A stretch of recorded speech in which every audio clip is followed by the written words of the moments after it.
জি ভাই, মাশাআল্লাহ। আমাদের শেখ কারি আহমদ বিন ইউসুফ ভাই তেলাওয়াত কেমন লেগেছে আপনাদের কাছে? মাশাআল্লাহ, মাশাআল্লাহ। আল্লাহর কালাম কত সুন্দর। আল্লাহর কালাম যদি শুনতে এত সুন্দর হয়, তাহলে আল্লাহর কোরআন দিয়ে জীবনকে সাজালে জীবন কত সুন্দর হবে ইনশাআল্লাহ। আল্লাহ আমাদেরকে সারা জীবন কোরআনের সাথে থাকার তৌফিক দান করুন। কোরআন আমাদের ইমাম, কোরআন আমাদের নেতা। কোরআনকে সামনে রেখে কোরআন যেদিকে যেতে বলে আমরা সেদিকে যাব ইনশাআল্লাহ। নবী করিম সাল্লাল্লাহু আলাইহি ওয়াসাল্লাম বলেছেন, ইন্নাল্লাহা ইয়ারফা'ু বিহাযাল কিতাবি আকওয়ামা ওয়া ইয়াদা'ু বিহি আখারিন।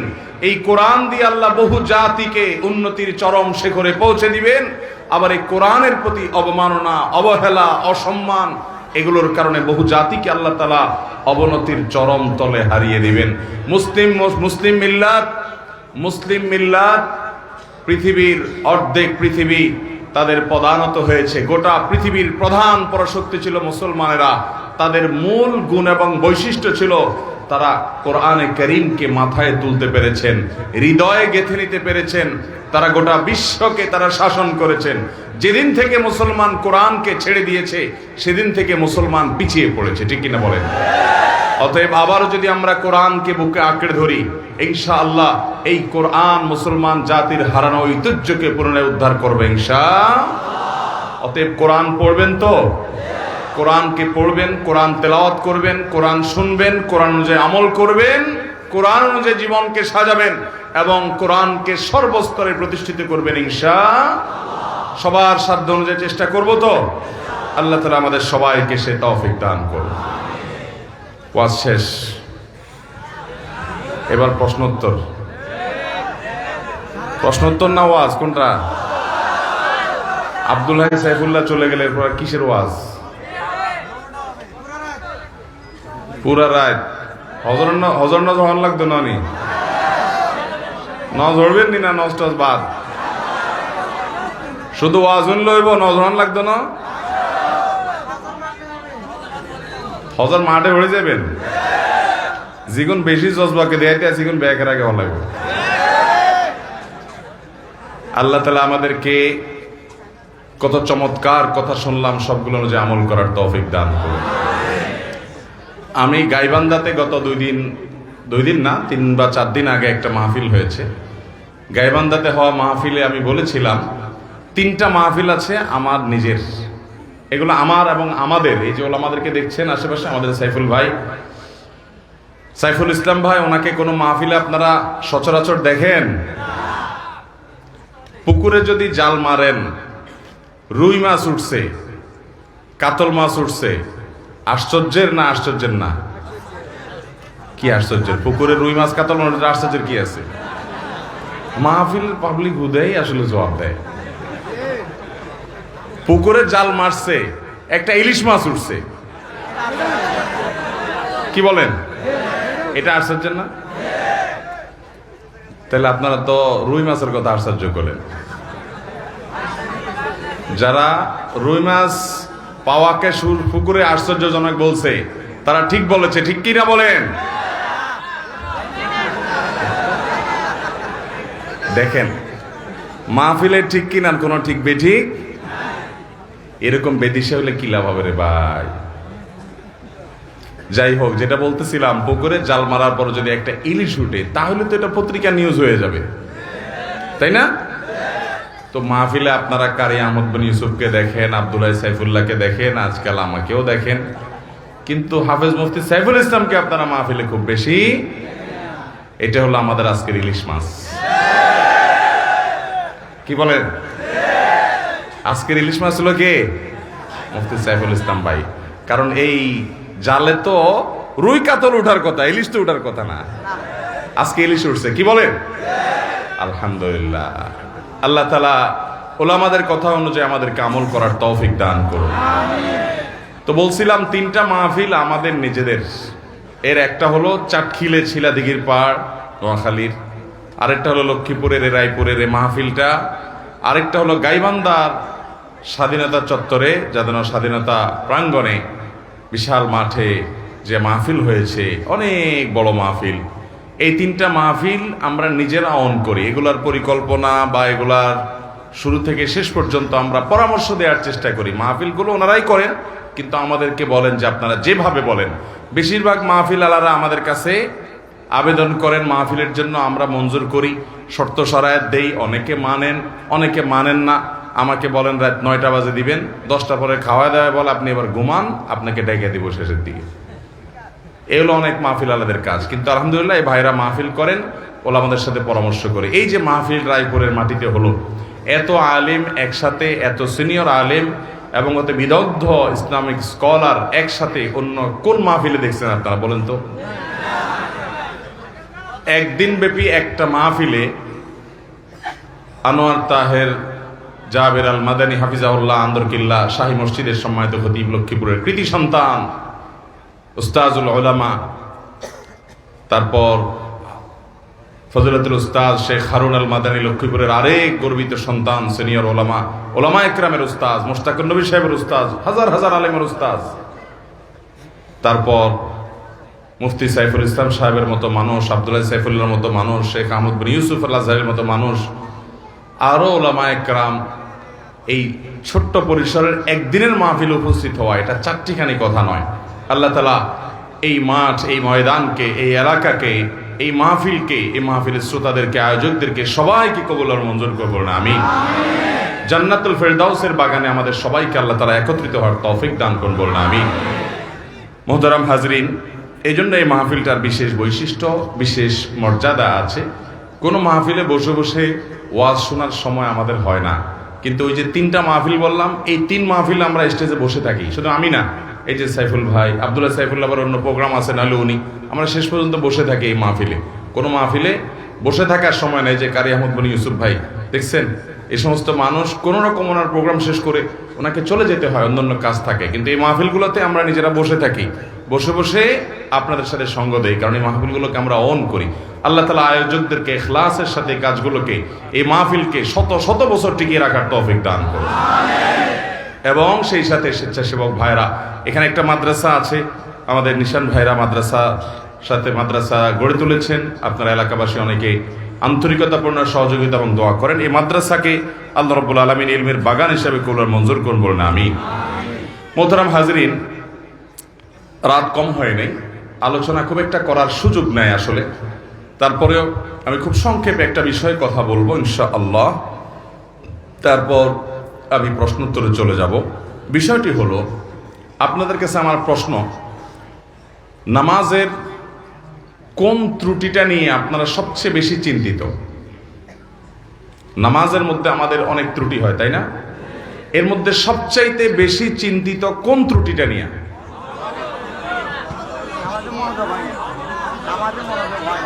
মনোযোগ হয় না, মনোযোগ থাকে না, এটা হলো সবচেয়ে বড় সমস্যা। সবাই একমত? এর চেয়ে বড় কোনোটা আছে? এটাই বড় সমস্যা, তাই না? মাশাআল্লাহ, আছে। আরেকজন বলছে, বলেন তো কি আছে? তাড়াহুড়া ধরে ফেলছে। মাশাআল্লাহ। দেখেন, এটা ঠিক যে একজন মুসলমানের নামাজ সুন্দর হওয়ার জন্য 2টা জিনিস লাগবে। কয়টা জিনিস? আমার সাথে বলতে হবে, কয়টা জিনিস লাগবে? 5 ওয়াক্ত সালাত আল্লাহর কাছে গ্রহণযোগ্য হওয়ার জন্য, সুন্দর হওয়ার জন্য, এটা জান্নাতের চাবি হওয়ার জন্য 2টা শর্ত, 2টা জিনিস লাগবে। একটাকে বলা হয় খুশু, আর একটাকে বলা হয় খুদু।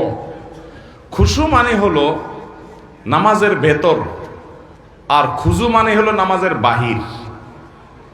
বাহির এবং ভেতর এই 2টা যদি আপনি সুন্দর করতে পারেন ভাইরা আমার, আপনি সেই নামাজি হতে পারবেন যে নামাজের নামাজ তাকে দুনিয়ার সকল মোহ ভুলিয়ে আল্লাহমুখী করে দেয়, যে নামাজির নামাজ তাকে জান্নাত পর্যন্ত নিয়ে ছেড়ে দেয়, যেই নামাজির নামাজ তার জান্নাতের চাবির ভূমিকা অবতীর্ণ হয়, যে নামাজির নামাজ আল্লাহর সঙ্গে তার মেহরাজের ব্যবস্থা করে দেয়, যে নামাজির নামাজ আল্লাহর সাথে মুনাজাত এবং কানাঘুষার তৌফিক এনে দেয়, যেই নামাজির নামাজ আল্লাহর সবচেয়ে নিকটে নিয়ে যায়, সেই নামাজি হতে হলে, সেই সালাত আদায়কারী হতে হলে, সেই মুসল্লি হতে হলে দুটি জিনিস লাগবে, একটা হলো খুশু আরেকটা হলো খুদু, একটা হলো সালাতের বাহির আরেকটা হলো সালাতের ভেতর।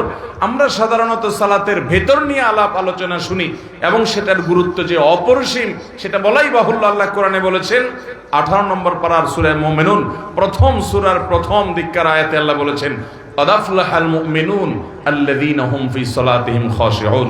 ওই ঈমানদাররা সফল হবে ভাই, ওই ঈমানদাররা সার্থক হবে যাদের সালাতের মধ্যে খুশু বা মনোযোগ থাকবে। নামাজে মনোযোগ না থাকলে সে নামাজটা নিষ্প্রাণ নামাজ, সে বিষয়ে বলাই বাহুল্য। কিন্তু আমি অন্য বিষয়ের কথা বলতে চাই, কারণ মনোযোগ নিয়ে আমরা সবচেয়ে বেশি চিন্তিত এবং মনোযোগ নিয়ে আলোচনাও কম বেশি আমরা শুনি, কিন্তু নামাজের বাহিরটা নিয়ে খুব বেশি আলোচনা হয় না। ভেতরটা আমাদের ঠিক নাই, মনটা ঠিক থাকে না, এটা নিয়ে আমরা পেরেশান আছি, সেটা ঠিক, এবং পেরেশান থাকতে হবে, সেটাকে ঠিক করতে হবে, মনোযোগটা আল্লাহর দিকে আনতে হবে, এটা ঠিক আছে। কিন্তু নামাজের বাহির নিয়ে যে আমাদের কোনো চিন্তাই নেই, অথচ দুইটার সমন্বয়ে নামাজ সুন্দর হয়, এবং আমরা অনেকে জানিও না নামাজের বাহির সুন্দরের জন্য কি করতে হবে। মোহতারাম হাজরিন, নামাজের এই বাহিরের দিকটাকে বলা হয় খুদু, ভেতরের দিকটাকে বলা হয় খুশু, আর বাহিরের দিকটাকে বলা হয় খুদু। এই নামাজের খুজু যেটা বাহিরের দিক, এই দিকটা যদি আপনার ঠিক না হয়, ভালো করে কান খাড়া করে শুনে রাখেন, আপনার নামাজ পর্যন্ত বাতিল হতে পারে, নষ্ট হতে পারে, ফাসেদ হতে পারে, নামাজ হবে না, হবেই না আইনগতভাবে, নামাজ আবার পড়া লাগবে, এরকমও হতে পারে যদি বাহির ঠিক না থাকে। আপনার যদি ভেতর ঠিক না থাকে, তাহলে নামাজটা আল্লাহর দরবারে গ্রহণযোগ্যতার লেভেল পাবে না, মর্যাদা পাবে না, ঠিক। কিন্তু আইনত কাগজ ও কলমে আপনার নামাজ হয়ে যাবে।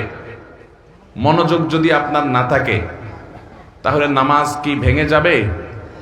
কথা বুঝেন নাই? নামাজ ভঙ্গের কারণগুলোর ভিতরে মনোযোগ না থাকা, এরকম কিছু শুনছেন? কিন্তু নামাজে তাড়াহুড়া করার কারণে, নামাজের যে খুশুর পাশাপাশি খুজু যেটা, সে খুজু রক্ষা না করার কারণে এমনও হতে পারে যে আমার সালাত হয়ই নাই, হবেই না, আবার পড়া লাগবে, এমনও হতে পারে। কিন্তু আমরা বেশিরভাগ মুসল্লিরা এই সম্পর্কে খুব একটা আমাদের জানাশোনাও নাই, আলোচনাও নাই, সব ঘুরে ফিরে আমরা খুশুর দিকেই যাই। হ্যাঁ ঠিক, খুশু তো থাকতেই হবে, কিন্তু মনে রাখবেন, আপনি যদি খুশু 100 ভাগ ধরে রাখার চেষ্টা করেন, হয়তো 80 ভাগ, 70 ভাগ, 90 ভাগ, কেউ 50 ভাগ, কেউ হয়তো 20 ভাগ, কম বেশি এরকম আপনি খুশু ধরে রাখতে পারবেন। আপনি 100 ভাগ নামাজে মনোযোগ কখনো পরিপূর্ণভাবে ধরে রাখতে পারবেন? নামাজের মধ্যে নামাজের বাহিরের দিকে মন চলে যেতে পারে, আমাদের উচিত হলো সেটাকে সাথে সাথে ধরে নিয়ে আসা। আমাদের নবী করিম সাল্লাল্লাহু আলাইহি সাল্লাম একবার ইমামতি করছেন মসজিদে নববীতে। তিনি ইমামতি করা অবস্থাতে, আজকের মতো এত দালান কোঠালা মসজিদ তো ছিল না, ইমামতি তিনি শুরু করেছেন। সালাতের মধ্যখানে হঠাৎ একটা বাচ্চার আওয়াজ, কান্নার আওয়াজ, চিৎকার চেঁচামেচি। নবী করিম সাল্লাল্লাহু আলাইহি সাল্লামের বুঝতে বাকি থাকলো না যে কোনো বাচ্চার মা এই জামাতে পেছনে মেয়েদের কাতারে শামিল হয়েছেন, যার কারণে বাচ্চা কাঁদছে আশেপাশে কোথাও। এই বাচ্চাকে ধরার জন্য তার মা নামাজের জন্য পারছে না, সে নামাজে মাশগুল আছে। নবী সাল্লাল্লাহু আলাইহি সাল্লাম নামাজকে তুলনামূলক অন্য সময় যেরকম দৈর্ঘ্য নিয়ে পড়েন, তার চাইতে একটু কম দৈর্ঘ্য পড়ে সালাম ফিরিয়ে শেষ করে বললেন, কার বাচ্চার কান্নার আওয়াজ শুনতে পাচ্ছি, সে গিয়ে বাচ্চাকে ধরো। তাহলে এই যে নামাজের মধ্যে বাচ্চার কান্না, সেদিকে মনোযোগ নবী করিম সাল্লাল্লাহু আলাইহি সাল্লামের গেছে। মানুষ হিসাবে আওয়াজ হলে সেদিকে মনোযোগ যেতে, কিন্তু আমাদের চেষ্টা থাকবে মনোযোগটা ধরে রাখা। কিন্তু যদি কোনো কারণে মনোযোগ আপনি ধরে রাখতে পারেন নাই, আইনত কাগজে কলমে মাসআলার দিক থেকে নামাজ হয়ে যাবে, কারণ নামাজের মধ্যে এত % মনোযোগ থাকতে হবে এরকমটা ফরজ বা ওয়াজিব নয়। আবার কেউ ভুল বুঝবেন না, তাহলে মনোযোগের দিকে খেয়াল করার দরকার নাই। মনোযোগ দিকে খেয়াল করতেই হবে, নাহলে সফল মুমিন হবেন না, জান্নাতুল ফেরদাউসে যেতে পারবেন না, সে চেষ্টা করতেই হবে। কিন্তু আপনি চেষ্টা করলেও একেবারে 100 ভাগ মনোযোগ যে ধরে রাখতে পারবেন সেটা জরুরি না, সেটা সম্ভব না, কিন্তু আপনার চেষ্টা থাকতে হবে। মুহতারাম হাজরিন, নামাজের খুশুর পাশাপাশি খুজুটা যদি ঠিক না থাকে, খুজুর মধ্যে একটা লেভেল আছে, এইটুকু যদি অন্তত ঠিক না থাকে, যেটাকে বলা হয় তমানিনা ফিস সালাহ, বা নামাজের মধ্যে ইতমিনানের সাথে নামাজ পড়া, মিনিমাম ধীরস্থিরতা যতটুকু না হলে নয়, এতটুকু যদি না থাকে, তাহলে আপনার নামাজই হবে না। কারণ সেটা না হলে ওয়াজিব তরক হবে, অনেক ওলামাদের, অনেক ইমামদের মতে ফরজ তরক হবে, যার কারণে নামাজই হবে না। মোহতারাম হাজরিন, নবী করিম সাল্লাল্লাহু আলাইহি ওয়াসাল্লাম বলেছেন, তিরমিজির হাদিস, আপনারা অনেকে শুনেছেন, আউয়ালু মা ইউহাসাবু বিহিল আবদু ইয়াউমাল কিয়ামাতি, কিয়ামতের দিন বান্দার সর্বপ্রথম হিসাব নেওয়া হবে কিসের? ইবাদতের মধ্যে নামাজের হিসাব সর্বপ্রথম নেওয়া হবে। আর মানুষের পারস্পরিক লেনদেনের মধ্যে মানুষ খুনের হিসাব সর্বপ্রথম নেওয়া হবে। এই হাদিসে নবী সাল্লাল্লাহু আলাইহি ওয়াসাল্লাম বলেছেন, ফাইন সালুহাত ফাকাদ আফলাহা ওয়া আনজাহ, যদি কারণ নামাজের হিসাবটা ঠিকঠাক মতো সে দিতে পারে তাহলে সে সাকসেস হয়ে গেল, সে পার হয়ে যাবে আখিরাতে, তার আর পাকড়াও নাই, অন্য সব সহজ হয়ে যাবে যদি নামাজটা ঠিক হয়ে যায়। ওয়া ইন ফাসাদা, আর যদি নামাজের হিসাবটা গড়বড় ধরা পড়ে, ভেজাল ধরা পড়ে, ফাকাদ খাবা ওয়া খাসির, তাহলে এই ব্যক্তি আর সামনে আগাতে পারবে না, ধরা পড়ে যাবে। এই জন্য ভাইরা আমার, নামাজটা যদি কিয়ামতের ময়দানে হিসাব গ্রহণের সময় ঠিকঠাক দিতে হয় তাহলে নামাজের এই বাহিরটার প্রতি বিশেষ মনোযোগ দিতে হবে। নবী করিম সাল্লাল্লাহু আলাইহি ওয়াসাল্লাম বুখারীর হাদিসে বলেছেন, সাল্লু কামা রাআইতুমুনি ইউসাল্লি, তোমরা আমাকে যেভাবে নামাজ পড়তে দেখেছো সেভাবে সালাত আদায় করো। সহিহ মুসলিমের হাদিসে নবী রাসূলুল্লাহ সাল্লাল্লাহু আলাইহি ওয়াসাল্লাম বলেছেন, নবী সাল্লাল্লাহু আলাইহি ওয়াসাল্লাম সম্পর্কে তিনি বলেছেন, তিনি রুকু থেকে যখন উঠতেন সোজা হয়ে টান টান খাড়া হওয়া ছাড়া সিজদায় যেতেন না, আবার সিজদা থেকে যখন উঠতেন সোজা হয়ে টান টান করে বসে অপেক্ষা করা ছাড়া তিনি সিজদায় পুনরায় যেতেন না, এইভাবে তিনি সালাত আদায় করতেন। এবং তিনি বলেছেন, আসওয়াউন নাসি সারিকাতান আল্লাযী ইয়াসরিকু ফি সালাতি, সবচেয়ে নিকৃষ্ট চোর হলো সে যে নামাজের মধ্যে চুরি করে। জিজ্ঞাসা করল, ইয়া রাসূলুল্লাহ, এটা আবার কোন টাইপের চোর? আমরা তো বিভিন্ন চোরের কথা শুনছি, গম চোর, টিন চোর, গরু চোর, হ্যাঁ, বিভিন্ন রকমের চোর আছে, তাই না? নামাজ চোর এটা আবার কোনটা? নবী আলাইহিস সালাম বলেছেন, নামাজ চোর হলো ওই ব্যক্তি যে ব্যক্তি তার রুকু সিজদার ক্ষেত্রে চুরি করে, ঠিক মতো করে না, ঠুসঠাস করে না, কোনো রকম তাড়াহুড়া করে করে দেয়, এই হলো নামাজ চোর। নবী আলাইহিস সালাম বলেছেন, এই চোর হলো সবচেয়ে নিকৃষ্ট চোর, চোরদের মধ্যে আবার খারাপ চোর নামাজ চোর। এই নামাজ চোর আমাদের এই মজলিসেও বা আমাদের এই স্টেজেও আমরা অনেকেই আছি, আল্লাহ আমাদেরকে বাঁচার তৌফিক দান করুন। আল্লাহর খাতায় নামাজ চোর সহজ কোনো বিষয় না। আপনি 5 ওয়াক্ত নামাজ পড়েন অথচ আল্লাহর খাতায় আপনি চোর, নিকৃষ্ট চোর, অন্য চোরদের চাইতে জঘন্য চোর, কারণ আপনি নামাজ চুরি করছেন। কিভাবে নামাজ চুরি করছেন? তাহলে একটা ঘটনা শুনেন। নবী করিম সাল্লাল্লাহু আলাইহি ওয়াসাল্লামের একটি প্রসিদ্ধ ঘটনা আছে, বুখারী মুসলিম এক জায়গায় বর্ণনা করেছে। আবু হুরায়রা রাদিয়াল্লাহু তাআলা বর্ণনা করেছেন যে একবার আমাদের নবী করিম সাল্লাল্লাহু আলাইহি ওয়াসাল্লাম মসজিদে এসে প্রবেশ করলেন, তখন একজন সাহাবী এসে মসজিদের ভিতরে সালাতে দাঁড়িয়ে গেলেন। ওই লোকটা নামাজ পড়লেন, নামাজ শেষ করে সালাম ফিরাইয়া নবী করিম সাল্লাল্লাহু আলাইহি ওয়াসাল্লামের কাছে এসে সালাম দিয়ে আসসালামু আলাইকুম বলে তার কাছে আসলেন। নবী সাল্লাল্লাহু আলাইহি ওয়াসাল্লাম তার সালামের জবাব দিলেন, জবাব দিয়ে বললেন, ইরজি ফাসাল্লি ফাইন্নাকা লাম তুসাল্লি, ভাই তুমি যাও আবার নামাজ পড়ো, কারণ তুমি যে নামাজ পড়ছে নামাজ হয় নাই। আল্লাহর বান্দার সাথে সাথে আবার নামাজের নিয়ত করছে, করে আবার নামাজ পড়ছে, একই নামাজ পড়ে এবার আসছে, এসে নবীজির সামনে এসে সালাম দিছে, আসসালামু আলাইকুম ওয়া রাহমাতুল্লাহ।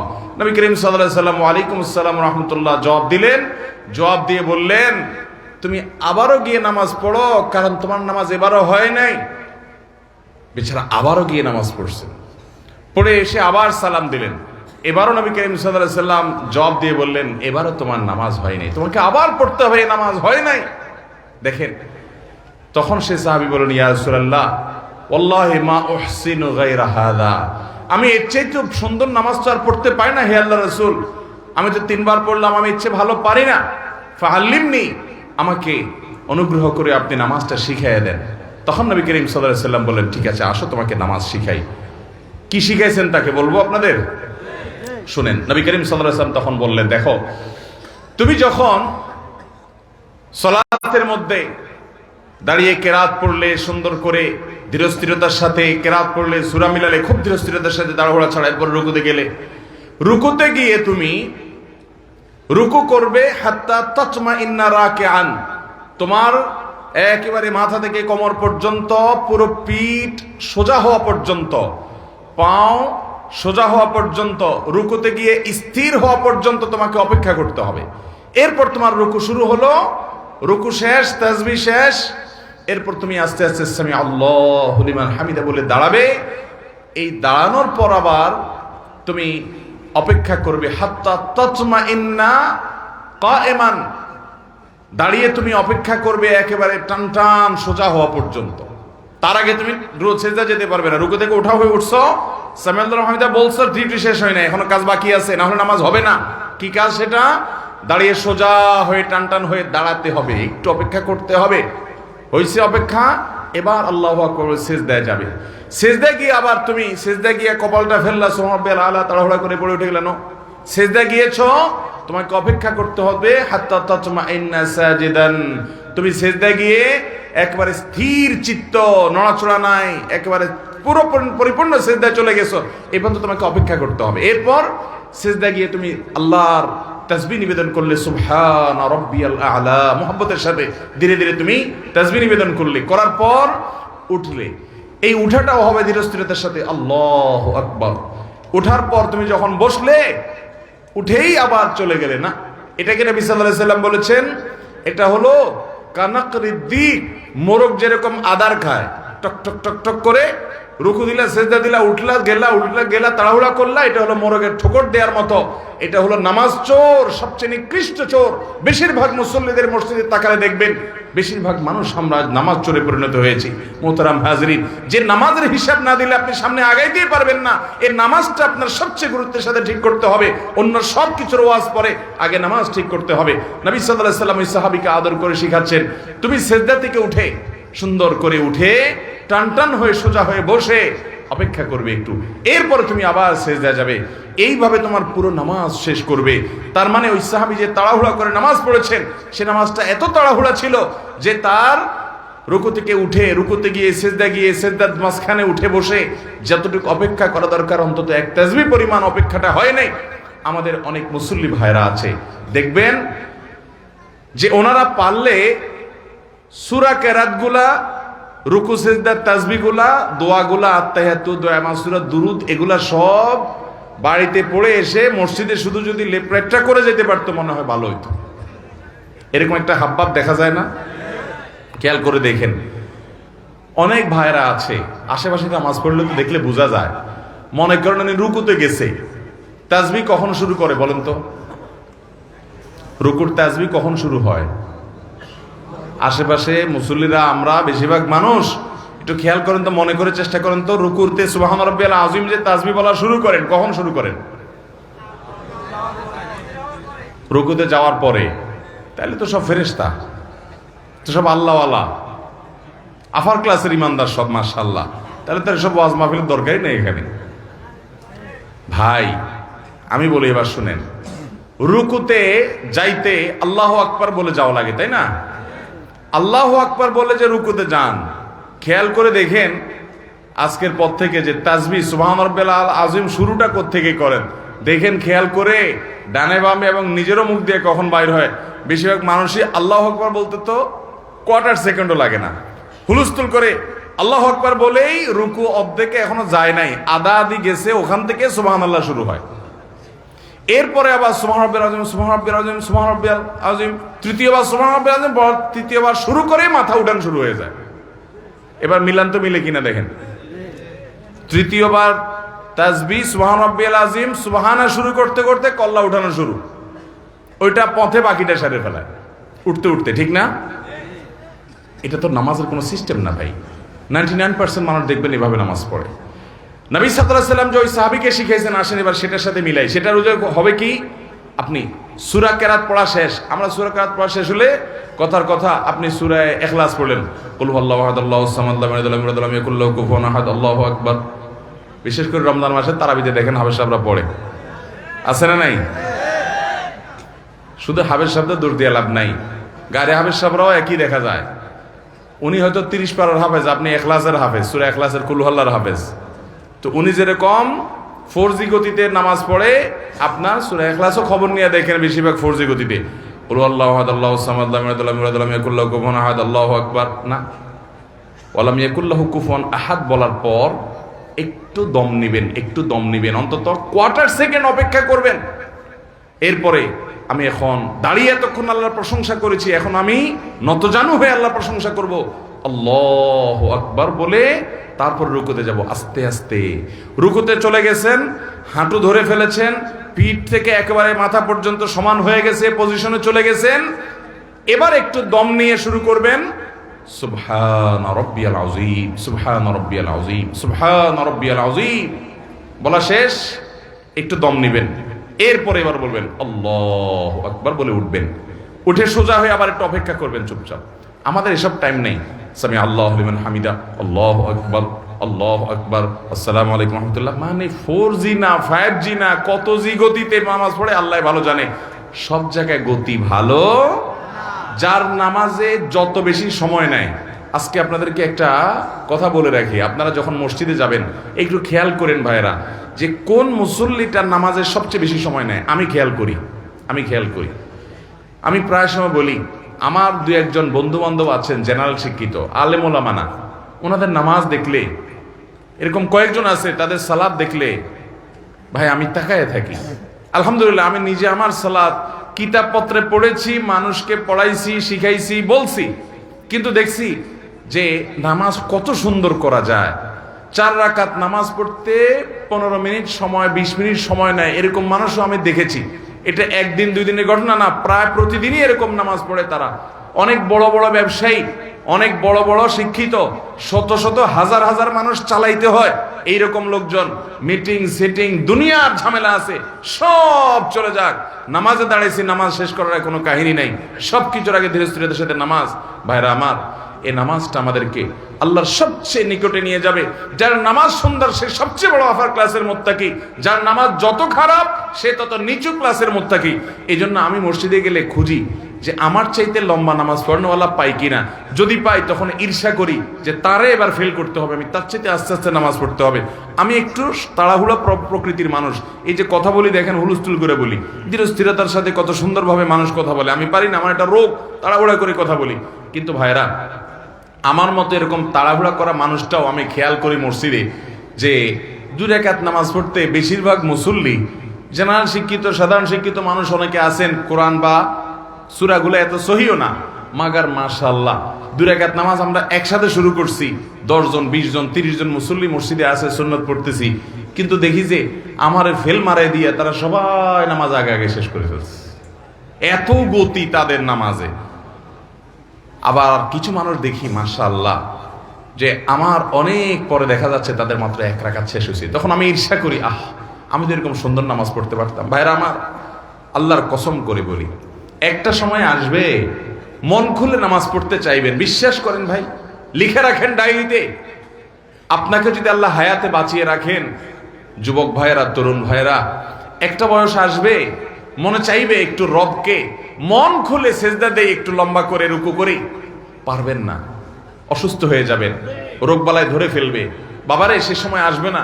বৃদ্ধ মুরব্বীদেরকে, চাচাদেরকে জিজ্ঞাসা করেন, চাইলেও ওযু ধরে রাখতে পারে না, নামাজ পড়তে পারে না, চাইলেও পারে না। একটা সময় আসবে চাইবেন, পারবেন না। নামাজটাকে সুন্দর করেন, সময় মতো পড়েন, অনেক রাকাত নামাজ পড়বেন, নফল নামাজ পড়বেন। এটার চাইতে উত্তম হলো ফরজটা পড়লেন, মূল সুন্নতগুলাই পড়লেন, কিন্তু ধীর স্থিরতার সাথে পড়লেন। 10 রাকাত তাড়াহুড়া করে পড়ার চাইতে 2 রাকাত আস্তে আস্তে পড়া অনেক বেশি। নামাজ সুন্দর করবেন তো ইনশাআল্লাহ। হুযায়ফা ইবনে ইয়ামান রাদিয়াল্লাহু তাআলার একটা হাদিস বুখারীতে বর্ণিত হয়েছে।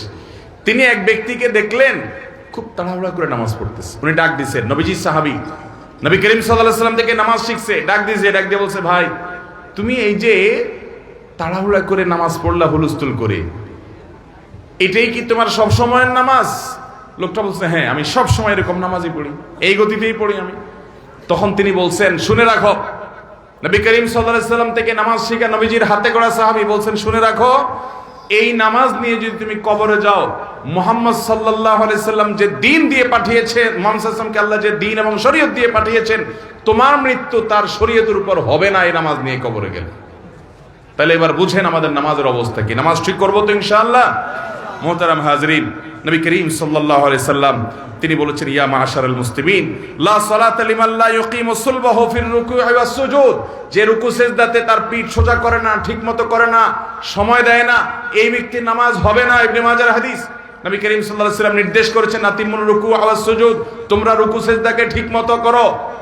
ভাইরা আমার, ইকামাতুস সালাহ, নামাজকে সুন্দর করে ঠিকমতো আদায় করা, নিয়মিত করা, প্রতিষ্ঠিত করা, এর একটি অর্থ এটাও যে যথাযথভাবে হক আদায় করে নামাজ পড়া। আল্লাহ তাআলা আমাদেরকে ধীর স্থিরতার সাথে নামাজ আদায় করার তৌফিক দান করুন। ভাইরা আমার, এবার আসুন মূল কথা, মনোযোগ দিয়ে ধরে রাখতে পারেন না। আমি আমার নিজের অভিজ্ঞতার কথা বলি আপনাদেরকে, এবং নামাজের মনোযোগ ধরে রাখার জন্য সিনিয়র উলামা একরাম যেসব পরামর্শ দিয়েছেন তমল থেকে একটা এটাও, আপনি নামাজের মধ্যে টাইম বেশি দেন, তাড়াহুড়া না করে ধীরস্থিরতার সাথে সালাত আদায় করেন, দেখবেন নামাজে মনোযোগ অটোমেটিক আসছে ইনশাআল্লাহ। আপনার 4 রাকাত নামাজে কথার কথা সবসময় 4 মিনিট সময় লাগে। আপনি পরিকল্পনা করেন যে আমি 8 মিনিটের আগে নামাজ শেষ করব না, দেখবেন আপনার নামাজ কি সুন্দর হয়। আমি এরকম এক ভাইকে দেখছি যে 4 রাকাত নামাজে 10-15 মিনিটের নিচে শেষ হয় না। আমি জিজ্ঞেস করলাম, ভাই এত লম্বা কি নামাজ পড়েন আপনি বলেন তো? উনি আমাকে বললেন, ভাই শয়তানের সাথে তো কুলায় উঠতে পারি না, সে আমাদের দেখেন নামাজে যাতে মনোযোগ নষ্ট হয় এই জন্য দেখবেন যার কথা জীবনে মনে হয় নাই নামাজে দাঁড়ালে দেখবেন তার কথা মনে হয়ে গেছে। যেই কথা আকথা কুকথা আপনার মনে সব সাধারণ কোনো সময় হয় না, নামাজে দাঁড়াচ্ছেন দেখছেন সব হয়ে গেছে। কারণ ইবলিস তখন আপনার খেদমত শুরু করে দেয়, বলে যে হযরত আপনার এখন এই যে এই কথাটা মনে রাখা উচিত, ওই যে ওই জায়গায় ওইটা না ভুলে গেছেন, এই যে স্মরণ করে দিলাম, দেখবেন সব মনে করাই দিছে। কারণ আল্লাহ কোরআনে বলেছেন আকিমিস সালাতা লিযিকরি, তোমরা আমার স্মরণের জন্য নামাজ পড়ো। আমাদের নামাজে আল্লাহর স্মরণ ছাড়া আর সবকিছু স্মরণ হয়, আল্লাহর স্মরণ ছাড়া আর সবকিছু স্মরণ হয়। নামাজে মনোযোগ যদি আপনি ধরে রাখতে চান তো পরীক্ষিত আমল হলো সময় ডিউরেশন বাড়িয়ে দেন। 4 রাকাত নামাজে 15 মিনিট সময় লাগিয়ে দেন। ওই যে ভাইয়ের কথা বলছিলাম যে লম্বা সময় নামাজ পড়ে, আমি একদিন জিজ্ঞেস করলাম, ভাই আপনার 4 রাকাত নামাজে একদিন 2 দিন না প্রতিদিন একই অবস্থা দেখি, 15 মিনিট 20 মিনিট সময় লাগান। আমার অফিসে একবার উনি বেড়াইতে আসলেন, আমরা সুহরের পরে সুন্নত পড়ে চলে আসছি, মিটিং আছে, উনি দেখে নামাজ পড়তে পড়তে শেষ টাইম। বললাম, ভাই অনেক নামাজ পড়ছেন না? কই না, ওই 2 রাকাত সুন্নতিতে পড়ছি। তো 2 রাকাত সুন্নত তো আমরাও পড়লাম, আমাদের যদি 5 মিনিট 7 মিনিট লাগে আপনার 15 মিনিট কেমনে লাগে? উনি বললো, ভাই দুনিয়াদার মানুষ, অনেক ব্যবসা বাণিজ্য আছে, শত শত লোক চালাইতে হয়, বিভিন্ন দিক মাথা চলে যায়, তো শয়তান তো নামাজে মনোযোগ নষ্ট করতে চায়, এই জন্য আমি শয়তানের সাথে কুস্তি করি নামাজের মধ্যে। আরে শয়তানের মধ্যে সাথে কুস্তি আবার কেমনে করে নামাজের মধ্যে? কুস্তি করলে নামাজ হবে নাকি? বলে যে কুস্তির সিস্টেমটা হলো এই, আমি যখন নামাজে দাঁড়াই সূরা ফাতিহা অন্য সূরা পড়ি, তখন শয়তান আমারে ইরানে তুরানে কোকাব শহরে অমুক জায়গায় তমুক জায়গায় চিপায়, এর ভিতরে ওর ভিতরে, এর পিছনে ওর পিছনে যত আকতা কুকতা সব মনে করে দেয়। তখন আমি কুলে উঠতে পারি না, আল্লাহর কথা স্মরণ আসে না।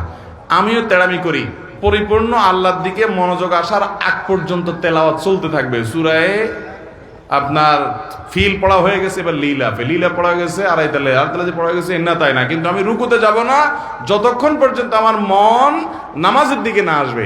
উনি বলে যে আমি যখন এইভাবে সূরা বাড়াইতে থাকি যে ডিউরেশন বাড়াইতে থাকি, তখন এবার দেখা যায় ইবলিসে আমার মনরে এদিকে দিক নেওয়া ছেড়ে দেয়, দিয়া বলে যে তো লস প্রজেক্টের পিছনে মেহনত করলে তো সূরা আরো বেশি পড়ে সব বেশি বাড়াই ফেলবে, এর মনোযোগ তাড়াতাড়ি নামাজের দিকে দিয়ে দেয় যাতে তাড়াতাড়ি রুকুতে যায়। এরপর আমি রুকুতে যাই, রুকুতে গেলে তারপর সুবহান রাব্বিল আযীম পড়ি, সুবহান রাব্বিল আযীম পড়ি, না মন অন্যদিক চলে গেছে, বলি না সুবহান রাব্বিল আযীম তোর জন্য 30 বার পড়বো, আধা ঘন্টা ধরে পড়বো, মাগার আমি কল্লা উঠাবো না, উপরে পিঠ তুলবো না, যতক্ষণ পর্যন্ত আমার আল্লাহর কথা পরিপূর্ণ মনে না আসবে। আমি তেড়ামি করি, শয়তানের সাথে কুস্তি চলে। এবার শুরু করি আমি সুবহান রাব্বিল আযীম, শয়তান তখন চিন্তা করে হায় হায় রে, এই তো এতবার তাসবিহ পড়ে পড়ে তো সওয়াবের পাহাড় করে ফেলতেছে, তাড়াতাড়ি করে তার কুমন্ত্রণা দেওয়া ছেড়ে দেয়া, শয়তান দেখা যায় আমারে ছেড়ে দেয়, আল্লাহর দিকে পরিপূর্ণ মনোযোগ হওয়ার আগ পর্যন্ত আমি সোজা হই না, তেড়ামি করে পড়ে থাকি। এরপরে যখন সব শেষ দেখি যে না মনোযোগ পুরো আল্লাহর দিকে গেছে, নিজে স্যাটিসফাইড হওয়ার আগ পর্যন্ত আমি রুকুতে থাকি, এরপরে মাথা সোজা করি। এইভাবে একটা করে রুকুন শেষ করি। আমার অনেক সময় লাগে, কারণ পুরো নামাজে আমি লড়াই করি ওই ইবলিসের সাথে, ওই লড়াই করতে করতে কুস্তি করতে অনেক সময় লাগে। আল্লাহু আকবার, সুবহানাল্লাহ, এরে বলে নামাজ। ভাইরা আমার, নামাজটাকে সুন্দর করবো তো ইনশাআল্লাহ। ধীরস্থিরতার সাথে নামাজ পড়বেন কে কে বলেন? হাত তোলেন। আল্লাহ আমাদের সব হাতগুলোকে আপনি কবুল করে নেন। আল্লাহ আমাদেরকে সুন্দর করে নামাজ পড়ার তৌফিক দান করেন। আল্লাহ আমাদেরকে নামাজ কায়েমকারী বানায় দেন। আল্লাহ আমাদেরকে সহি সলত ভাবে খুশুর সাথে নামাজ পড়ার তৌফিক দান করেন। আল্লাহ যে নামাজ জান্নাতুল ফেরদাউসে নিয়ে যাবে সেই নামাজ পড়ার তৌফিক দান করেন। আত্মামান জাযাকুমুল্লাহু খায়রা ওয়া আখিরু দাওয়ানা আলহামদুলিল্লাহি রাব্বিল আলামিন। সবাই নিয়ত করছি তো ইনশাআল্লাহ? সবাই নিয়ত করছি তো? নামাজে মনোযোগ দিয়ে পড়বেন তো ইনশাআল্লাহ? এবং মনোযোগ ধরে রাখার জন্য ধীরস্থিরতার সাথে আস্তে আস্তে নামাজ পড়ার কোনো বিকল্প, তুফান মিল মার্কা নামাজ পড়বেন। আখিরাতে যেয়ে দেখবেন, কিয়ামতে দেখবেন সব বাতিল, ফাজআলনাহু হাবাআম মানসুরা, দেখবেন যে কোনো নামাজ কবুল হয় নাই। আজকে থেকে তওবা করেন, তাড়াহুড়া করে কোনো নামাজ পড়বো, ধীরে ধীরে আস্তে আস্তে নামাজ পড়বেন, চেষ্টা করবেন তো ইনশাআল্লাহ? আমি নিজের সাথে লড়াই করি ভাই সব সময়, যে নামাজটা যেন তাড়াহুড়া না হয়। আল্লাহ আমাদের সবাইকে সংশোধন করার তৌফিক দান করুন। ভাইরা আমার প্রশ্ন কয়েকটা দেই, খুব বেশি দেওয়ার সুযোগ নাই, কারণ রাত কম হয় নাই মাশাআল্লাহ। বিসমিল্লাহ, ক্যামেরাম্যান ভাইরা বসে যাও, বেশি সময় নিও না। প্রথম প্রশ্ন, আমি নামাজের ক্ষেত্রে শুধু ফরজগুলো পড়ি, যেমন ফজরের 2 রাকাত, জোহরের 4 রাকাত, আসরের 4 রাকাত, মাগরিব 3 রাকাত, এশা 4 রাকাত এবং বিতির 3 রাকাত পড়ি, এক্ষেত্রে আমার নামাজ কি কবুল হবে?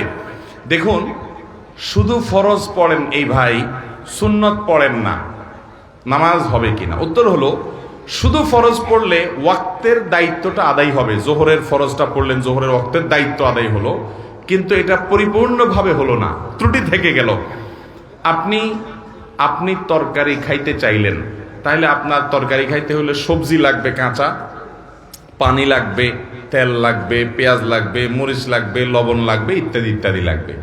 এখন আপনি পানির মধ্যে কাঁচা সবজি সিদ্ধ করে রান্না করে নিয়ে আসলেন, লবণ, তেল, হলুদ কিছুই দিলেন না, তাহলে এটাকেও সবজি বলা যায়, কিন্তু এই সবজি কেউ খাবে না, আপনিও খাবেন না, ঠিক না ঠিক?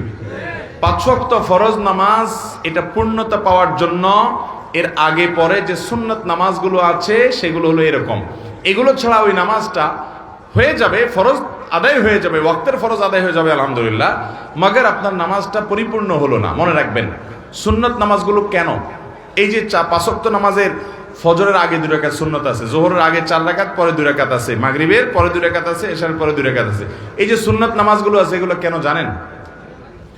এগুলোর অন্যতম উদ্দেশ্য হলো যাতে করে মূল নামাজটা আমাদের সুন্দরভাবে হয়, তার জন্য প্রস্তুতি। আগেরগুলো হলো প্রস্তুতিমূলক, আর পরেরগুলো হলো পরিপূরক। সুন্নত আগেরগুলা প্রস্তুতিমূলক, পরেরগুলাকে বলতে পারেন পরিপূরক, আর সবগুলাকেই অন্য অর্থে পরিপূরক বলতে পারেন। পরিপূরক মানে কি? ধরুন, আপনি কোনো একটা সরকারি অফিসে খুব গুরুত্বপূর্ণ একটা কাজে যাচ্ছেন, এনআইডি কার্ডের ফটোকপি লাগবে, জন্ম নিবন্ধনের ফটোকপি লাগবে, খুব জরুরি একটা কাজ, আপনার বিদেশ যাওয়ার মতো ব্যাপার, ভিসার মতো ব্যাপার। আপনি ফটোকপি নিয়ে যখন যাবেন, ফটোকপি সাধারণত এনআইডি কার্ডের ফটোকপি যদি একটা লাগে, আপনি কয়টা নিয়ে যাবেন? একটাই নিবেন না 2-4টা নিবেন? বুদ্ধিমান মানুষ হলে 2-4টার সাথে নিয়ে যাবে। কেন?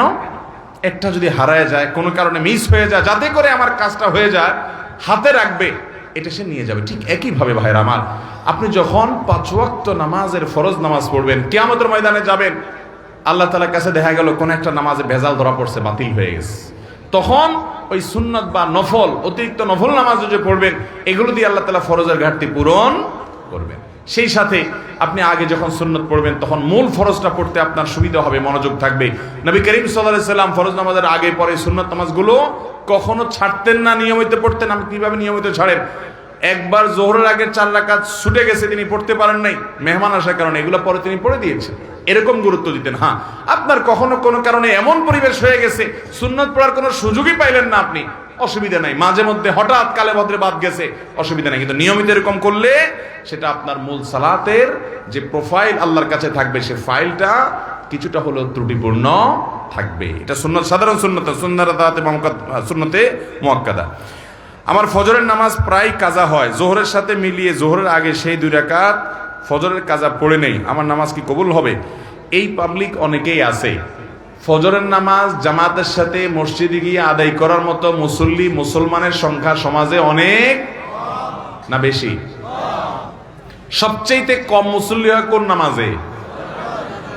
কারণ ইবলিস জানে এই নামাজটায় হাজির হলে অনেক বেশি ফজিলত পেয়ে যাবে, জোহরের নামাজের চাইতে এই নামাজে হাজির হওয়ার গুরুত্ব বেশি, মাগরিবে এশায় হাজির হওয়ার চাইতে ফজরে হাজির হওয়ার গুরুত্ব বেশি।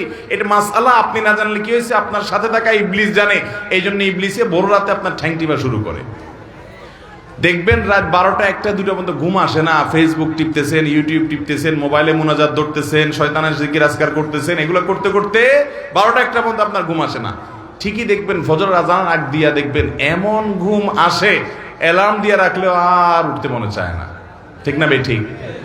শয়তান তখন কি বলে? নবী করিম সাল্লাল্লাহু আলাইহি ওয়াসাল্লাম হাদিসে বলেছেন, শয়তান বলে ফজরের আজান হয়ে গেছে, অ্যালার্ম বাজছে, দেখতেছেন ঠান্ডা মাথায়, শয়তান বলে আরে রাত এখন অনেক বাকি, অ্যালার্ম দিছে, মোবাইলের গলা টিপে ধরে অ্যালার্ম কেটে দিয়ে আবার ঘুম।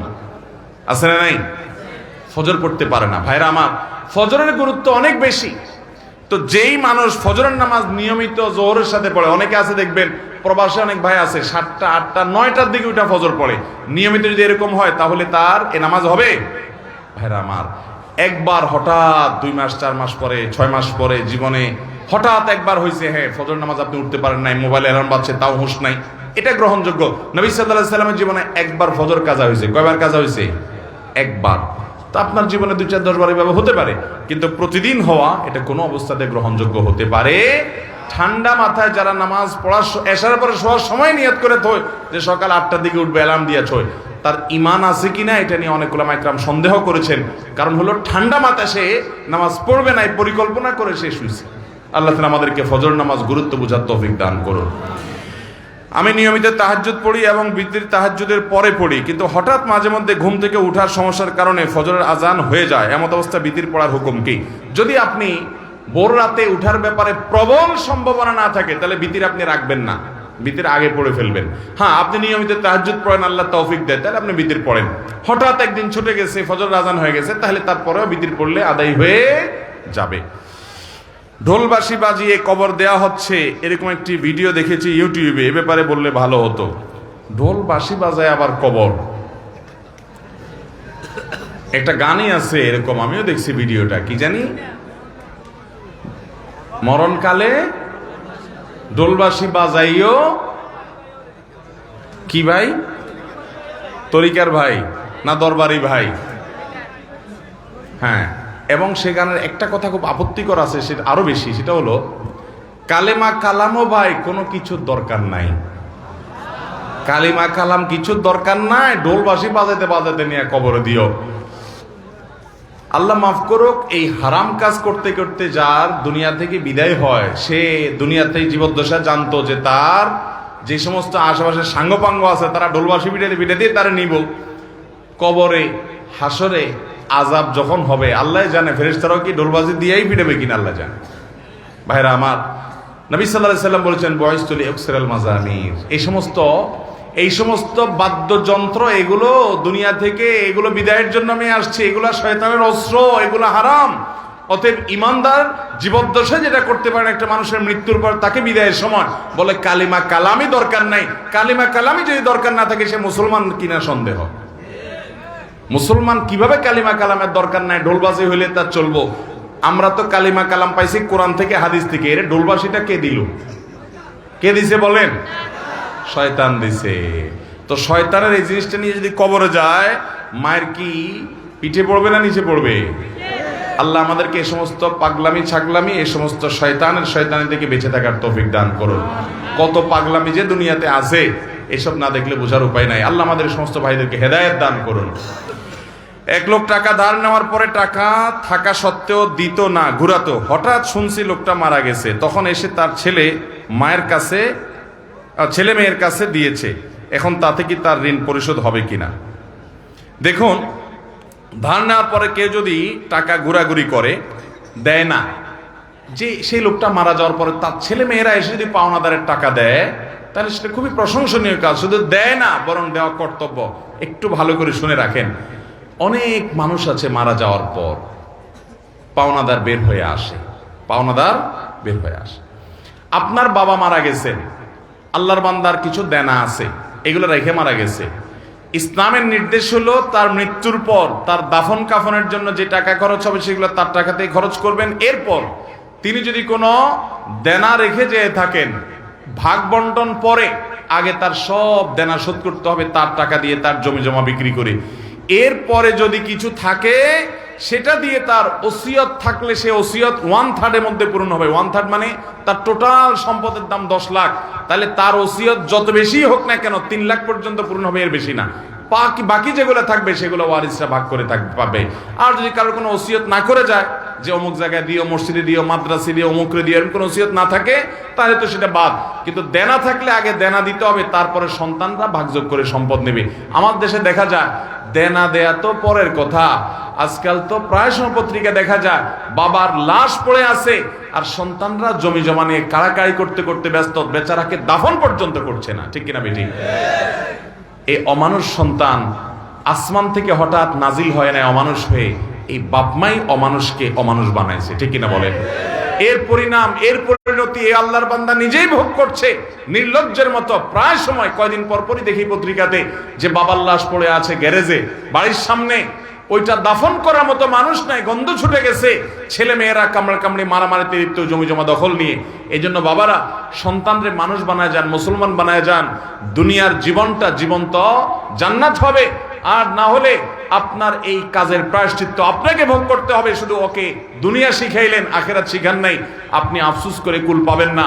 পৃথিবীতে যেখানে মুসলমান আছে, মুসলমানের আধিক্য আছে, সেখানে দেখবেন কোনো বৃদ্ধাশ্রম নেই, বৃদ্ধাশ্রমের দরকার নাই। আর পৃথিবীর উন্নত দেশগুলোতে শিক্ষা আছে, দীক্ষা আছে, জ্ঞান আছে, বিজ্ঞান আছে, প্রযুক্তি আছে, সবকিছু আছে, কিন্তু বৃদ্ধাশ্রমও আছে।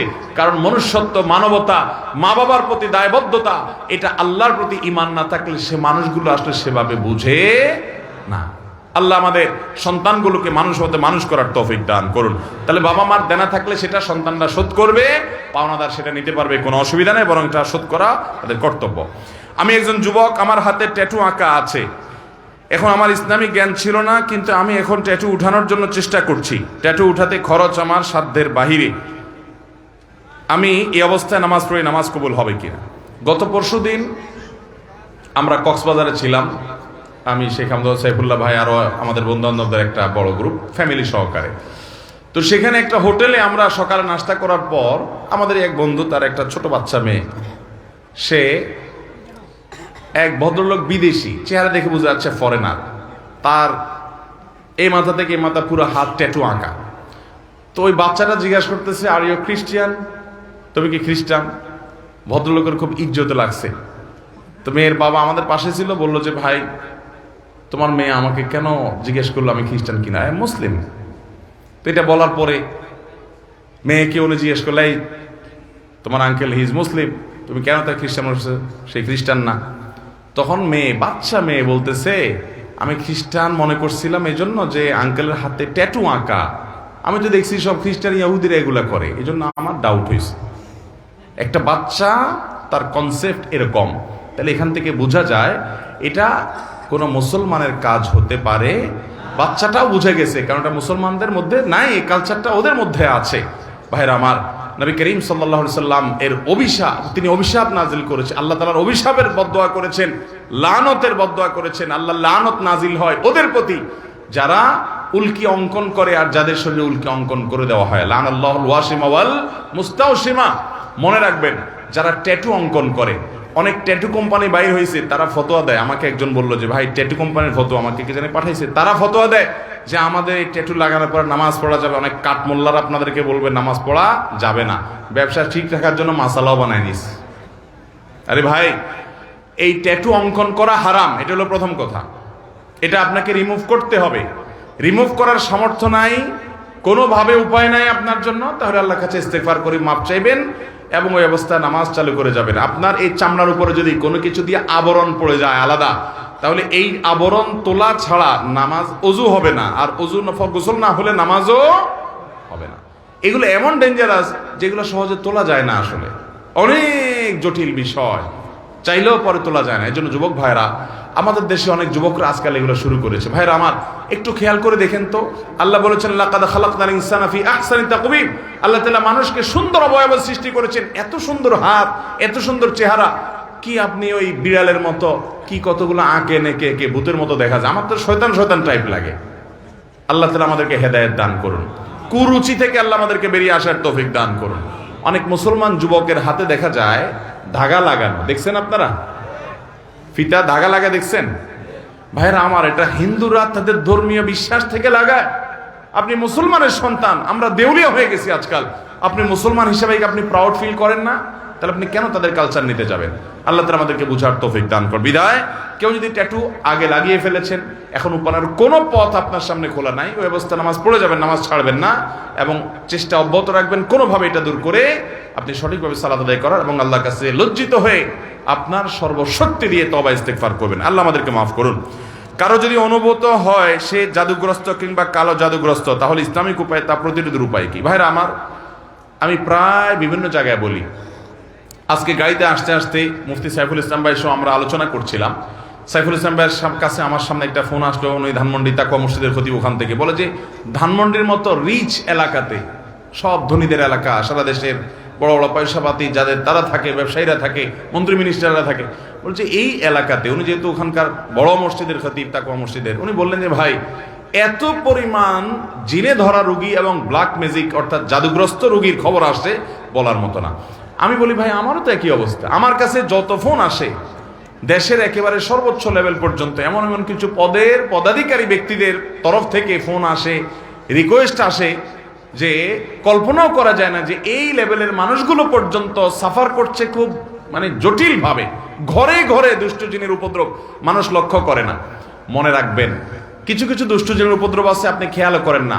যেমন কথার কথা, বাসায় বাচ্চা কাচ্চা অস্বাভাবিক দুষ্টামি করে, মানে সীমাহীন, মানে কোনো স্বাভাবিক কিছু না। বুঝবেন দুষ্ট জিনের ভয়ঙ্কর প্রভাব ওর উপরে পড়ছে। এবং অনেক রোগ আছে কিছু লোকের, দেখবেন যে এই রোগগুলোর কোনো ট্রিটমেন্ট করে কিছু হয় না, কোনো ডায়াগনোসিস হয় না, বহু চেক আপ টেস্ট ডাক্তাররা আন্দাজ অনুমান করে বিভিন্নভাবে ট্রিটমেন্ট করেন, চেষ্টা করেন, কিন্তু কোনোভাবে ভদ্রলোক ভদ্রমহিলা সুস্থ হয় না। এরকম বহু রোগী দেখেছি আমি যে কোনোভাবে সুস্থ হয় না। এগুলোর বেশিরভাগ ব্ল্যাক ম্যাজিক এবং দুষ্ট জিনের রোগী। ঘরে ঘরে আমাকে সাথে সাথে জিজ্ঞেস করলেন ওনারা, মুফতি সাইফুল ইসলাম ভাই এবং আমাদের তানভীর ভাই ওনারা আছে, ওনারা জিজ্ঞেস করলেন যে ভাই এটা কেন হয়। আমি বললাম কেন হয়, জিন, দুষ্ট জিন অর্থাৎ শয়তান, শয়তান তার উপযোগী জায়গায় পাইলে সে সেখানে খুঁটি গাড়ে। আমাদের বাসা বাড়িগুলোতে হারাম এই পরিমাণ হয়, আপনি ইউটিউবে ওয়াজ শুনতে যান, শুরুতে আগে পান্ডা অ্যাডভার্টাইজ দিয়ে নিবে, এরপর আরো বিভিন্ন অ্যাডভার্টাইজ আসবে এবং মিউজিক আসবে, এগুলা চলবে। এই মিউজিক যেখানে থাকে সেখানে শয়তান আসবেই, আপনি এটা নিয়ন্ত্রণ করতে হবে। আপনার বাসায় বিভিন্ন প্রাণীর ছবি টাঙিয়ে রাখবেন, এখানে শয়তান আসবেই, রহমতের ফেরেশতা ঢুকেন, হাদিসে বলা আছে, এখানে আপনার এই অবস্থা হবে। ঘরে ঘরে মানুষ এটা ফিল করছে না, বহু মানুষ হাহাকার করছে। আমরা রাকির নাম্বার দিয়ে রাকিদেরকে রেফার করে কুলাতে পারছি না, এই পরিমাণ মানুষ আক্রান্ত। বাঁচবেন কিভাবে আমি সব জায়গায় বলার চেষ্টা করি ভাইরা আমার। নাম্বার 1, গুনাহমুক্ত বাসা করেন, বাসা বাড়িতে গুনাহ করবেন না, এগুলা থেকে বাঁচান বাসা বাড়িকে। সবচেয়ে বড় কারণ হলো, দ্বিতীয় নাম্বার যেটা বলবো সেটা হলো, আজ কোরআন তেলাওয়াত আমাদের বাসা থেকে উঠে গেছে। আমরা এখন বড় জোর ইউটিউবে একটু তেলাওয়াত চালাই দেই। আল্লাহর কসম করে বলছি, যেই বাসায় কোরআন তেলাওয়াত নিয়মিত হয়, আওয়াজ করে, শব্দ করে, ওই বাসায় ব্ল্যাক ম্যাজিক দুষ্ট জিন থাকতে পারে না। আপনি যদি মিরাকল দেখতে চান ভাইরা আমার, আমি বুকে হাত রেখে বলতে পারি, আপনি আল্লাহর কুদরত যদি দেখতে চান সরাসরি, দুষ্ট জিনের উপদ্রব আছে যে বাসায়, সে বাসায় আপনি সূরা বাকারার তেলাওয়াত চালু করে দেন, জোরে জোরে তেলাওয়াত করেন, নিজে না পারলে অডিও চালু করে দেন। আমি নিজের চোখে বহুবার দেখেছি যে অস্বাভাবিক আচরণ বাচ্চাদের, এটা সেটা, রুকিয়া চলছে, তেলাওয়াত চলছে, ভালো হয়ে গেছে। আমার পরিচিত এক বোন আছেন, বোন বলতে আমার আপন বোন না, দুঃসম্পর্কীয়, উনি আমেরিকাতে থাকেন, অনেক বড় ব্যবসায়ী। ওনার বাসায় ভয়ঙ্কর অবস্থা মেয়েদের, মেয়েরা কোরআন তেলাওয়াত চালাইলে পাগলের মতো হয়ে যায়, কোনোভাবে সহ্য করতে পারে না, বলে যে বন্ধ করো এটা যেভাবেই হোক। এবং হাজার হাজার কোটি টাকার মালিক ওনারা, বাফেলোতে আমেরিকাতে থাকেন। আমাকে বললেন ভাই কি করা যায়, আমি রুকিয়ার অ্যাপ দিলাম, বলে যে কোনোভাবে তেলাওয়াত শুনতে রাজি না। আমি বললাম যে ওদেরকে যদি বেঁধে রেখে হলেও আপনি কিছুদিন শোনাতে পারেন, দেখবেন ট্রিটমেন্ট হয়ে গেছে। আমাকে গত সপ্তাহ না তার আগের সপ্তাহ যেন কয়েকদিন আগে আমাকে জানালেন যে ভাই আপনি না দেখলে বিশ্বাস করবেন না যে আমার মেয়েরা এখন এতটা স্বাভাবিক হয়ে গেছে যে কোরআন তেলাওয়াত শোনা ছাড়া এখন আরো ঠিক থাকতে পারে না, কিন্তু প্রথম সহ্য করতে পারতো না। আমার বাসায়, আমি তো এলাকার সন্তান, আপনাদের লক্ষ্মীপুরের বশিরপুর আমার গ্রাম, সেখানে একদিন সকালবেলা আমার এক নিকটাত্মীয় এক ছেলেকে নিয়ে আসছে, ইয়াং ছেলে, যুবক মানুষ, সৌদি আরবে ছিল, বলে বিদেশ থেকে চলে আসছে। কি হয়েছে, সে আজানের আওয়াজ হলে শুনতে পায় না, তার পুরো শরীর বাঁকা হয়ে যায়। এবং সে বলে যে তখন তার শরীর এমন শক্ত হয়, টোকা দিলে মনে হয় যে বিষাক্ত সাপ দংশন করছে, পাথরের মতো হয়ে যায়। আমার চোখের সামনে দেখলাম জোহরের আজান শুরু হলো, সে আসছে অনেক আগে, বসতে বসতে 100 পর্যায়ে জোহরের আজান শুরু হলো, দেখলাম যে সে বাঁকা হয়ে যাচ্ছে এবং শক্ত হাট হয়ে যাচ্ছে। ভাইরা আমার, এগুলো কিছু হয়তো খুব দৃশ্যমান বোঝা যায়, আর ম্যাক্সিমাম ঘরে ঘরে বোঝার উপায় নেই। এটার মূল ট্রিটমেন্ট হলো কোরআনে কারিমের তেলাওয়াত। আজ মুসলমানের ঘরে কোরআন তেলাওয়াত, মুসলমানের যুবকরা আজ গান শুনে, আজ ঘরে ঘরে মহিলাদের মোবাইলে হারাম জিনিস দেখে, পর্ন ভিডিও এত পরিমাণ দেখে যুবকরা। এমন একজন যুবক পাওয়া হাজার হাজার যুবকের মধ্যে কঠিন হয়ে গেছে, যে যুবক বুকে হাত দিয়ে দাঁড়িয়ে বলতে পারবে এই 2 চোখ জীবনে কোনোদিন কোনো নোংরা ভিডিও দেখে নাই, আলহামদুলিল্লাহ। এরকম যুবক পাওয়া যায় না ভাইরা। চ্যালেঞ্জের ব্যাপার, জীবন ধ্বংস হয়ে যাচ্ছে, সব জাহান্নামের দিকে দৌড়াচ্ছে, আপনাকে বিকল্প পথে যেতে হবে। শয়তানি থেকে, বাসা বাড়ি থেকে নিজেকে বাঁচাতে চান, এবং আত্মীয় স্বজনরা অনেকে উপকার করতে গিয়ে খোনকারের কাছে যায়, খোনার কাছে যায়, আপোষের তাবিজ নেয়, এটা করে সেটা করে, এগুলা বেশিরভাগই ব্ল্যাক ম্যাজিক এবং কালো জাদু এগুলো ধ্বংস করে দেয় মানুষের জীবনকে। এগুলো থেকে বাঁচার জন্য দ্বিতীয় আমল হলো কোরআন তেলাওয়াত করবেন, বাসায় কোরআন তেলাওয়াত চালিয়ে রাখবেন। নাম্বার 3, আপনাকে তৃতীয় যে আমল করতে হবে, আমি সবসময় বলি বাসায় ঢুকতে বিসমিল্লাহ বলে ঢুকবেন, বাইরে হতে বিসমিল্লাহ বলে। বিসমিল্লাহ বলা ছাড়া বাচ্চাদেরকেও ঢুকতে দিবেন না, কাজের লোককেও ঢুকতে দিবেন না। ঢুকলে আবার বাইর হওয়া বিসমিল্লাহ পড়ে আবার বিসমিল্লাহ পড়ে ঢুকো। হাদিসে আসছে কেউ বাসায় পড়তে বিসমিল্লাহ পড়ে ঢুকলে তার সাথে শয়তান ঢুকতে পারে না, প্রত্যেকের সাথে শয়তান থাকে, ওটা আর ঢুকতে পারে না। আর যদি বিসমিল্লাহ ছাড়া ঢুকে তাহলে শয়তানের সাথে সাথে ঢুকে পড়ে। খাওয়ার সময় বিসমিল্লাহ, সব কাজে বিসমিল্লাহ পড়বেন। এভাবে আরো বিভিন্ন আমলের মাধ্যমে এই উপদ্রব থেকে বাঁচবেন। ব্ল্যাক ম্যাজিক থেকে বাঁচার জন্য সৌদি আরবের সাবেক গ্র্যান্ড মুফতি শেখ আব্দুল আজিজ বিন আব্দুল্লাহ বিন বাজ রাহিমাহুল্লাহ একটা চমৎকার আমল দিয়েছেন, সারা পৃথিবীতে রাখীদের কাছে জনপ্রিয় আমল। কিছু পানির মধ্যে কিছু বড়ই পাতা, নির্দিষ্ট কিছু সূরা পড়ে, এটা লম্বা প্রসেস আছে, এটা দিয়ে গোসল করলে নিয়মিত ব্ল্যাক ম্যাজিকের প্রভাব কেটে যায়। এবং এই আমলটাও আমি পরিচিত অনেককে দেখেছি করেছে। আমাদের এই যে আপনাদের নিশান ভাই, এই মাহফিলের আয়োজক তানভীর ভাই, ওনার ফ্যামিলিতে উনি নিয়মিত রুকিয়া করেন এবং উনি আমাকে বলছেন ভাই শরীরটা মনে হয় যে শরীরতে কিছু চলে গেছে, পাতলা হয়ে গেছে। এই জন্য কোরআন তেলাওয়াত করবেন তো ইনশাআল্লাহ, বাসা বাড়িতে কোরআন চালাবেন তো ইনশাআল্লাহ।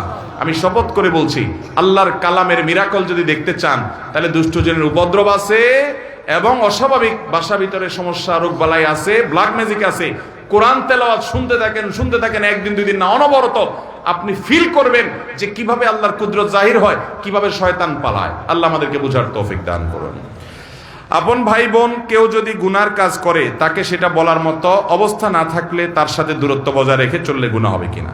ভাই বেরাদার যদি গুনার কাজ করে, পাপের কাজ করে, অপরাধ করে, সংশোধন করবেন, বুঝাবেন, কিন্তু না বুঝানোর কোনো বাও নাই, কথা শুনে না, বলার মতো নাই। অনেক সময় বড় ভাই হয়, বলার মতো থাকে না, বা ছোট ভাই হয়, তখন আপনি অভিমান করতে পারেন। অভিমান কি?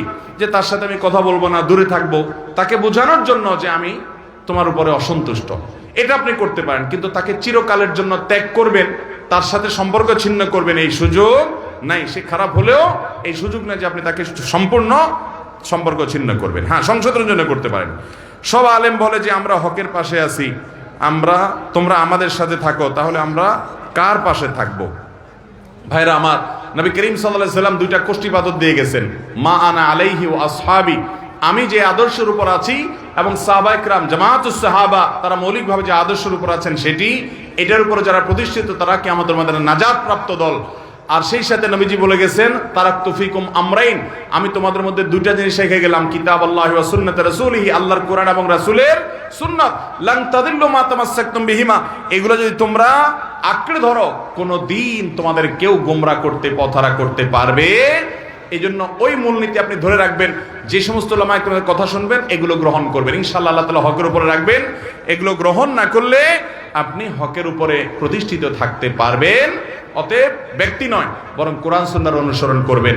যে আলেম কোরআন সুন্নাহর আলোকে কথা বলে তার কথা শুনবেন, সে যেই হোক না, কোরআন সুন্নাহর বাইরে কথা বললে সেটাকে বর্জন করবেন। আল্লাহ আমাদের সবাইকে উলামাদের অনুসরণ, অনুকরণ কোরআন এবং সুন্নাহর আলোকে করার তৌফিক দান করুন।